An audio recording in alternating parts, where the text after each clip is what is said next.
Bueno, hola a todos nuevamente. En este segundo video de esta serie del primer módulo del curso introductorio a IPv6, vamos a hablar de la definición del protocolo IPv6 y cuáles fueron las condiciones y los caminos que fueron recorridos hasta llegar a la definición de este protocolo. La red de computadoras ARPANET, que fue creada por encargo del Departamento de Defensa de los Estados Unidos, en el año 1969, incluía ciertas definiciones que fueron el punto de partida para la creación de lo que hoy se conoce como Internet. Esas definiciones, que antes de la creación de la red desembocaron en la publicación de varios estudios, a lo que trataban de llegar era a la creación de un esquema de conexión que tenía ciertas características. El uso de una red descentralizada con múltiples caminos entre dos puntos. Aquí se ve en la definición de los primeros nodos de la red ARPANET en el año 69 un poco este principio. Y además la división de mensajes completos en fragmentos que seguirían caminos distintos desde el origen hasta ser reensamblados en el destino final. Esta característica, esta segunda característica especialmente, hacía que la red fuera o estuviera capacitada para responder ante sus propios fallos. Aquí vemos algunos hitos importantes en la definición o en la historia de la definición de este protocolo IPv6. Por ejemplo, en el año 1981, la definición de IPv4 en la RFC 791. En el año 83, ARPANET adopta los protocolos TCP/IP para su utilización. Y ya en el año 1990, fíjense ustedes cuánto tiempo antes, empiezan a aparecer los primeros estudios sobre el agotamiento de las direcciones IPv4.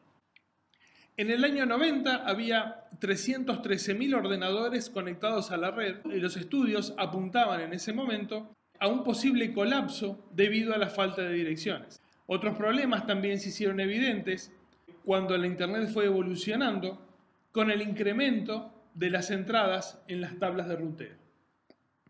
En el año 92, dado el ritmo de crecimiento de Internet y la dirección de la política de distribución, en mayo del año 1992, ya el 38% de las clases A de los rangos de direcciones IPv4, el 43% de las clases B y el 2% de las clases C ya habían sido asignadas.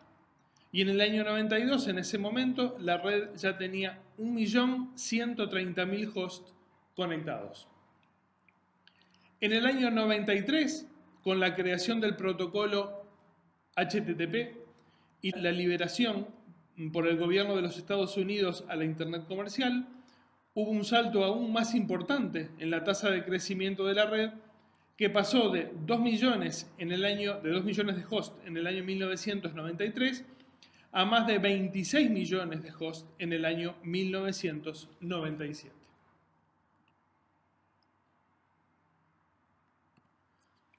En este slide vemos que a pesar de que IPv4 en el diseño mismo del protocolo identifica 4.300 millones de direcciones, las políticas de asignación iniciales de distribución de direcciones, en este caso vemos que las clases A fueron asignadas en bloques /8 a organizaciones, departamentos, empresas, etc., que luego obviamente no utilizaron. Tenemos ahí algunos casos, IBM, HP, AT&T, el MIT.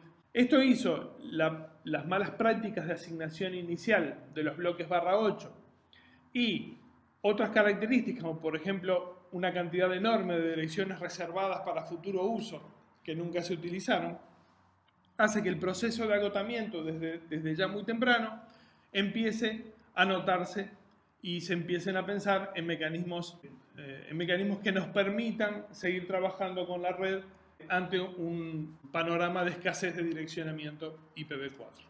En esta imagen se ve una visualización de la información de las tablas de rutas BGP extraído de un proyecto llamado RouteViews, en donde el espacio IPv4 aparece representado como bloques CIDR en pequeños cuadrados o rectángulos. Aquí vemos en color verde algunas de las organizaciones, empresas, etcétera, que vimos en el slide anterior, que tienen asignados grandes bloques de direccionamiento, en este caso /8.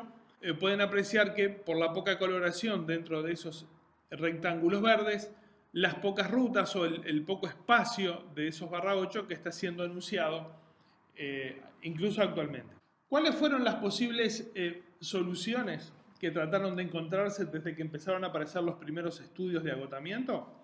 Bueno, algunas soluciones pueden ser, por ejemplo, en el año 1992, la IETF ya crea el grupo ROAD, que empieza a estudiar la escasez de direccionamiento o el posible agotamiento de las direcciones IPv4 y cuáles son las soluciones que podía encarar este grupo de trabajo. El RFC 4632 nos muestra la característica CIDR, que es el comienzo de la utilización de bloques de direccionamiento sin pensar en las clases, en aquellas clases A o B o C, etcétera, y solamente utilizar pequeños prefijos de acuerdo a los grados de necesidades. Esto lleva después al fin de uso de clases, o sea, utilización de bloques de tamaños apropiados, en donde la característica de CIDR es que las direcciones de red se identifican como un prefijo / la longitud de ese prefijo.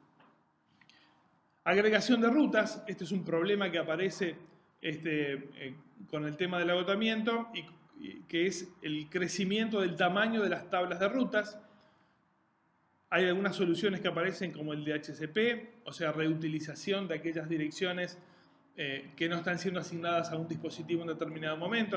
NAT más RFC 1918, aquí empiezan a utilizarse los mecanismos de NAT, que permiten conectar toda una red de computadoras usando solamente una dirección pública de Internet. Esto, si bien retrasa un poco el agotamiento, ahora vamos a ver cuánto, trae aparejados otros problemas que rompen un poco con el principio de conectividad punto a punto que fue que estaba dentro de la definición del protocolo IPv4 desde sus inicios. Aunque las soluciones propuestas, aquí se ve en el año 95 un poco el comienzo de utilización de estas soluciones, aunque estas soluciones redujeron la demanda de direcciones, no fueron suficientes para resolver los problemas derivados de la expansión de Internet.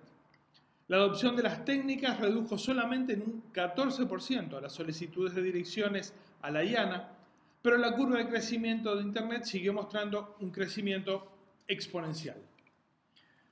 Estas medidas, de hecho, habían servido durante un tiempo y permitió un poco de oxígeno para seguir estudiando y desarrollar una nueva versión de este protocolo IP que se basa en los principios que hicieron el éxito de IPv4 y que además resolviera algunas de las carencias del viejo protocolo IPv4, por ejemplo, la escasez en el espacio de direccionamiento totalmente insuficiente para las características de crecimiento que está teniendo la red de redes.